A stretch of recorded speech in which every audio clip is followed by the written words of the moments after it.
Assalamualaikum warahmatullahi wabarakatuh. Perkenalkan, nama saya Alisa Distiana Adnan dengan stambuk J1A1182236. Saya mahasiswi dari Fakultas Kesehatan Masyarakat Universitas Halu Oleo. Saya akan membahas tentang mengenal rapid diagnosis test pada COVID-19. Baiklah, sebelum kita mengenal apa itu rapid test, pertama kita perlu tahu apa itu COVID-19. Coronavirus adalah suatu kelompok virus yang menyebabkan penyakit pada hewan atau manusia.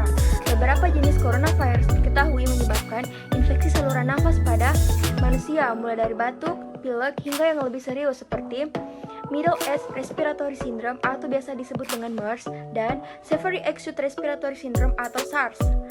Coronavirus jenis baru yang ditemukan menyebabkan penyakit COVID-19. COVID-19 adalah penyakit menular yang disebabkan oleh jenis coronavirus baru yang baru ditemukan. Ini merupakan virus baru dan penyakit yang sebelumnya tidak dikenal sebelum terjadi wabah di Wuhan, Tiongkok pada tahun 2019. Baiklah, apa itu rapid test? Rapid test adalah metode screening awal untuk mendeteksi antibodi yaitu IgM dan IgG yang diproduksi oleh tubuh untuk melawan virus corona. Antibodi ini akan dibentuk oleh tubuh bila ada paparan virus.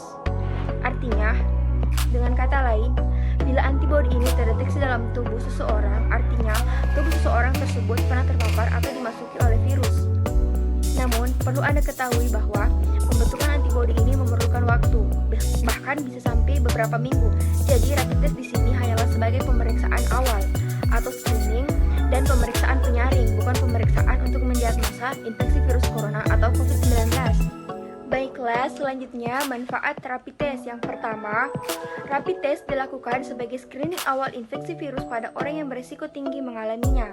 Yang kedua, rapid test menjadi tes screening awal pemeriksaan PCR tetap menjadi tes konfirmasi dalam memeriksa virus COVID-19. Yang ketiga, metode tes yang dapat digunakan untuk menegakkan diagnosis apakah orang tersebut terpapar virus COVID-19.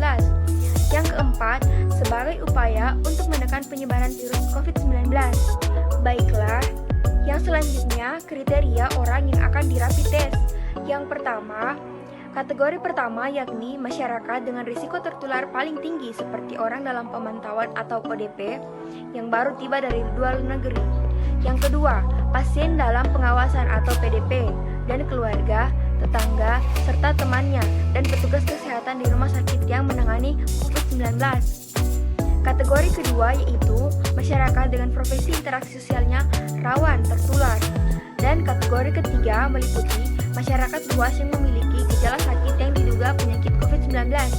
Dugaan tersebut harus merujuk keterangan, bukan self-diagnosis atau mendiagnosis diri sendiri. Alat dan bahan pemeriksaan RDT dan APD untuk menangani COVID-19 yaitu selanjutnya tahap pemeriksaan COVID-19. Yang pertama, tahap screening. Pasien akan melalui wawancara dan observasi. Yang kedua, tahap medical check-up. Selanjutnya, pasien akan melakukan cek darah. Yang ketiga, tahapan menunggu hasil pemeriksaan. Pada tahap ini, biasanya pasien akan dipindahkan ke ruang dekontaminasi sambil menunggu hasil tes yang sudah dilalui sebelumnya. Yang terakhir yaitu ruang isolasi. Setelah pasien dinyatakan positif terjangkit virus COVID-19, maka akan dipindahkan ke ruang isolasi. Selanjutnya yang terakhir, cara analisa hasil pemeriksaan RDT COVID-19. Yang pertama, alat yang digunakan dalam rapid test menggunakan sampel darah yang mampu mendeteksi antibodi yang muncul untuk memerangi infeksi virus. Pada alat tersebut terdapat 3 garis indikator yang ditandai dengan C, IgM, dan IgD. Hasil tes akan keluar pada 15 menit kemudian. Jika setelah 15 menit tidak ada satu garis pun yang muncul dari ketiga indikator, maka tes dinyatakan gagal dan harus diulang. Sementara, bila hasilnya terdapat 3 garis pada indikator C berarti hasilnya negatif. Yang ketiga, namun jika garis muncul pada indikator IgM atau imunoglobulin, maka hasil tersebut merupakan pertanda seseorang dalam fase awal infeksi. Sedangkan jika garis muncul pada indikator IgM dan IgG, maka seseorang sedang berada dalam fase infeksi virus yang aktif. Lain halnya jika mendapat hasil IgG, maka seseorang sedang berada dalam fase akhir infeksi. Artinya dinyatakan sembuh atau pernah memiliki riwayat infeksi virus corona. Meski begitu, Saat seseorang mendapatkan hasil positif, maka tetap harus memeriksakan hasil melalui tes molekuler di laboratorium. Baiklah, itulah tadi informasi yang dapat saya berikan. Kurang dan lebihnya mohon dimaafkan. Wabillahi taufiq wal hidayah. Wassalamualaikum warahmatullahi wabarakatuh.